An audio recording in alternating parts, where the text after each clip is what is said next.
Assalamualaikum warahmatullahi wabarakatuh. Hari ini saya akan memberikan tutorial mengenai cara penggunaan template RPP yang sudah dibuat ya. Caranya yang pertama, kita bisa buka di dalam data RPP. Oke, ini data RPP-nya. Yang harus disiapkan adalah yang pertama ya, siapkan mata pelajarannya, apa yang mau dibuat di RPP-nya. Setelah itu materinya apa, kelasnya kelas berapa, semester berapa, ganjil apa genap, kemudian KD-nya dan lain sebagainya. Dan semua ini sebetulnya sudah ada di dalam silabus ya, sudah ada di dalam silabus. Untuk pengisiannya, ini saya mencontohkan dari pengisian pemrograman dasar ya.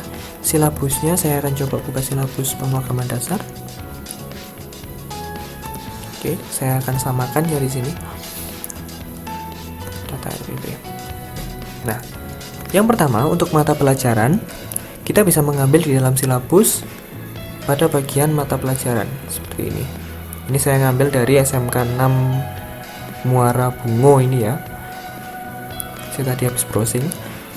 Jadi kita ambil mata pelajarannya pemrograman dasar, langsung masukkan di sini. Kemudian KD-nya ya, saya akan memasukkan KD yang pertama 3.1 dan KD 4.1 untuk kelas 10 semester ganjil. Oke, kita akan cek di bawah. Ini KD 3.1 dan 4.1. Oke. Materi yang akan saya berikan di sini ada dua, yaitu materi pokoknya, algoritma pemrograman dan juga flowchart. Ini tinggal kita copy saja ya. Cara gantinya gini. Kita copy. Kemudian ini diklik 2 kali. Ini bisa jenengan blok. Kemudian di-delete dulu boleh ya. Setelah itu di paste. Seperti ini. Munculnya akan seperti ini. Kalau misalkan jenengan mau ganti bagian depannya ya, bagian depannya ini bisa diganti menjadi angka 1 kemudian 2 seperti ini boleh.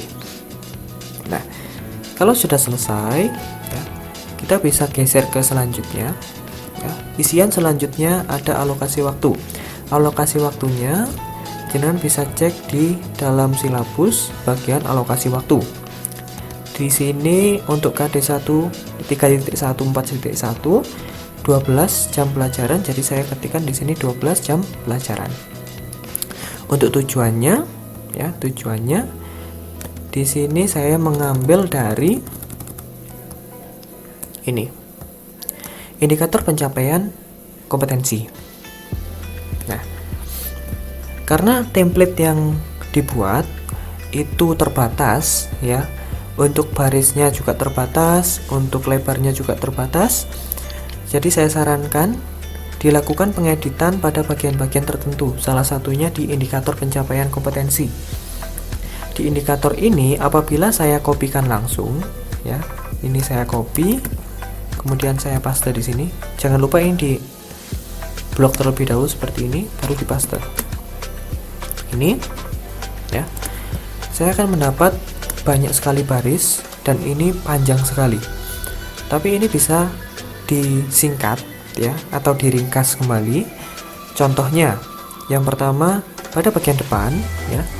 Ini usahakan selalu dihapus terlebih dahulu. Oke, ini kita hapus terlebih dahulu seperti ini.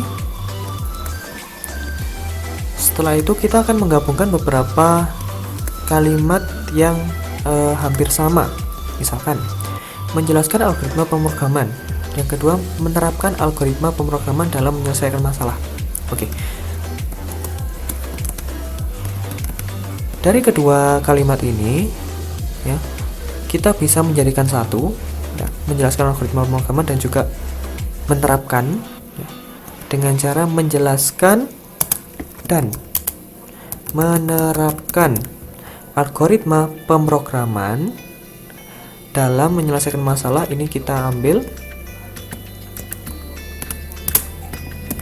seperti ini, yang ini kita hapus.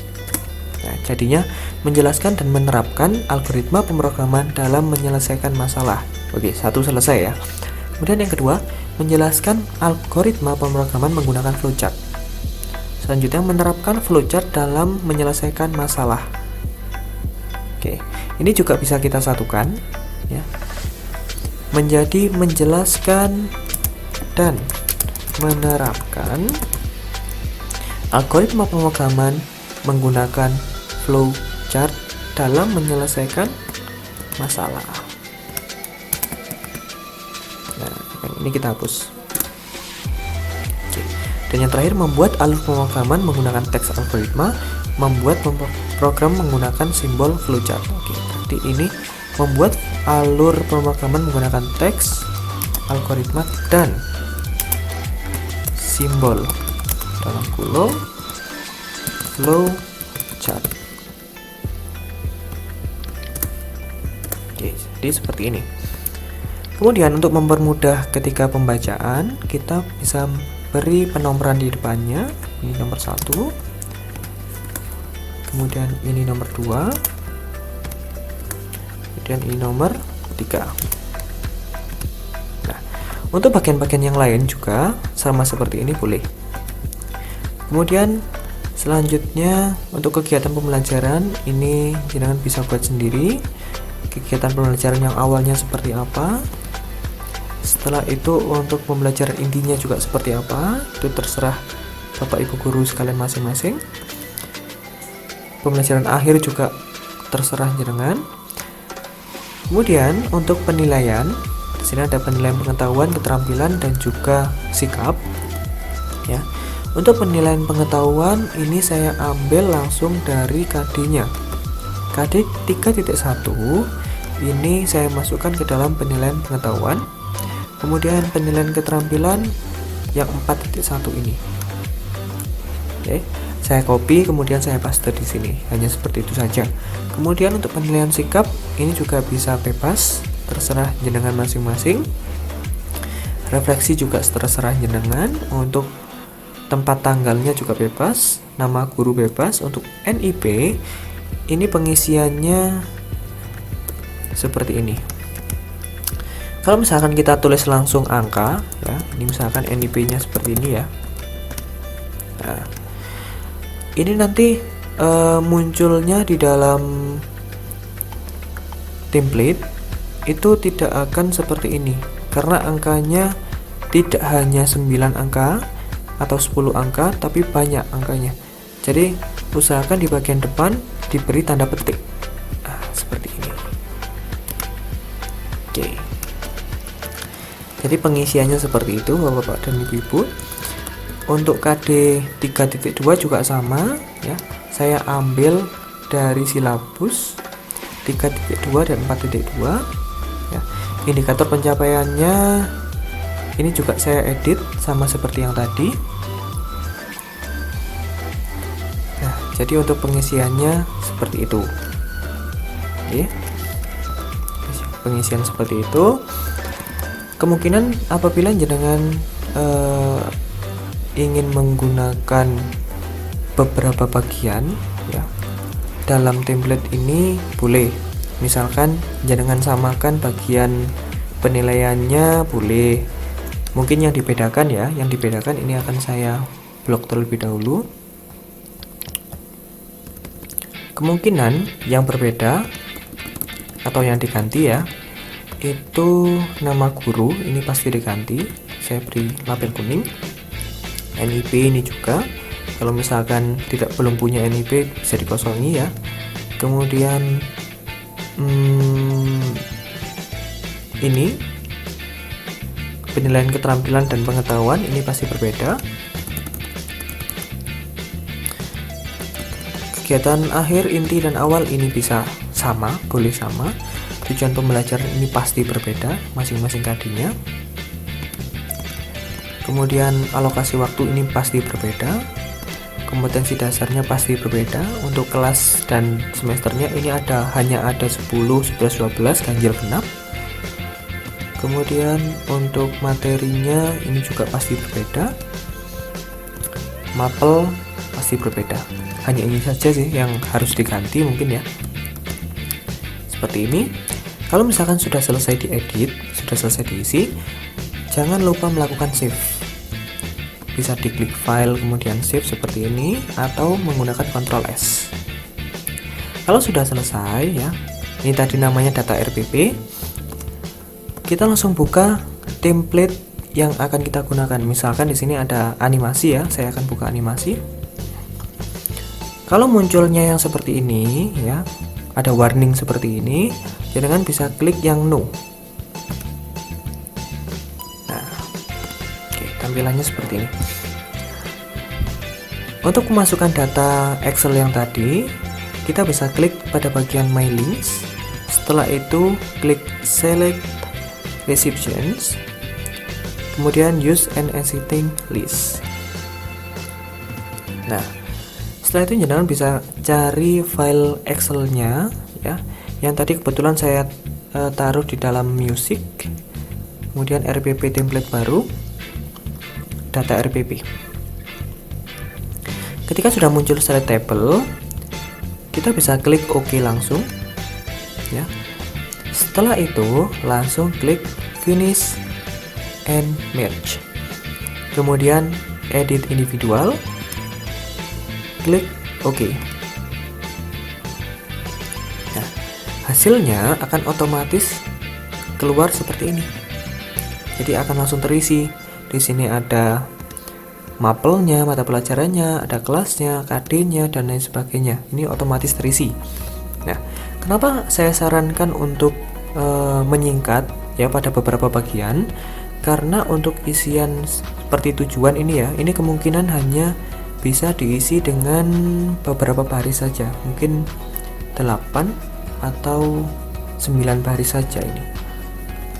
Oke. Kalau misalkan pada isian tujuan ini tidak cukup, bagaimana Pak? Sudah dipotong-potong atau sudah diperpendek tapi tetap tidak cukup? Ada beberapa cara yang bisa dilakukan ya. Yang pertama, karena ini saya menggunakan textbook ya, textbox. Contohnya di bagian 2A ini. Kalau misalkan tidak cukup, jenengan bisa membesarkan ukuran textboxnya.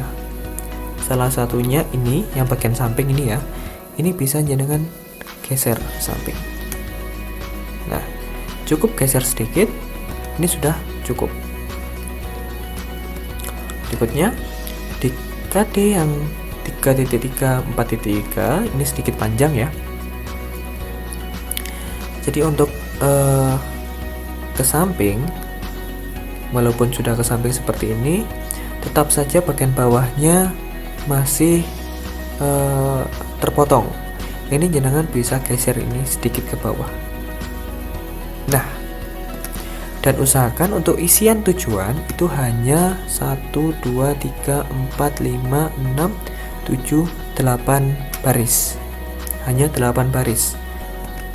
Usahakan 8 baris gitu ya. Untuk awal ini mungkin 2-3 baris. Inti ini berapa baris ya? Saya akan coba cek. 4, 5, 6, 7, 8, 9. Hanya cukup 9 baris. Oke, 9 baris. Kemudian untuk akhir ini kalau misalkan saya sedikit bawah, bagian akhir ini 1, 2, 3, 4, 5, 6.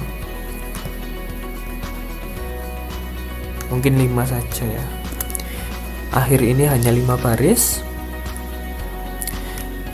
Untuk pengetahuannya ini saya buat pendek, jadi 3 baris saja cukup. Keterampilan juga 3 baris. Untuk sikap ini bisa lumayan banyak, boleh ya. Nah, seperti ini. Ini cukup untuk 5 baris untuk sikapnya. Setelah itu ya, NIP-nya kan sudah terisi, ini juga sudah terisi. Kalau misalkan jangan merasa oh ini terlalu dekat, nah Anda bisa klik di bagian tanda tangan ini, yang sebelah kanan ini yang guru mata pelajaran ya, dan yang kepala sekolah, diklik bersamaan dengan cara klik shift terlebih dahulu, SHIFT ya. Kemudian kita klik kiri pada bagian tanda tangan kepala sekolah seperti ini. Setelah itu kita geser ke bawah. Nah, begini. Oke. Sudah selesai. Yang ini yang KD 3.4 dan lain sebagainya ini masih belum saya isi ya. Mungkin hanya itu saja yang dapat saya sampaikan. Yang terakhir, kalau misalkan ini sudah diedit semuanya, sudah terlihat rapi semuanya, jenengan bisa save ya di file, kemudian save as. Oke, untuk tempatnya di mana terserah jenengan. Misalkan ini saya tulis pemrograman dasar RPP begini ya, kita save. Nah, kalau misalkan jenengan tidak mau ini berubah lagi tempat-tempatnya, bisa di save menjadi PDF ya, file, kemudian save as, tempat yang sama, namanya apa, ininya diganti dengan PDF seperti ini, kemudian di save. Oke, jadi itu saja yang dapat saya sampaikan. Ada kurang dan lebihnya saya mohon maaf. Assalamualaikum warahmatullahi wabarakatuh.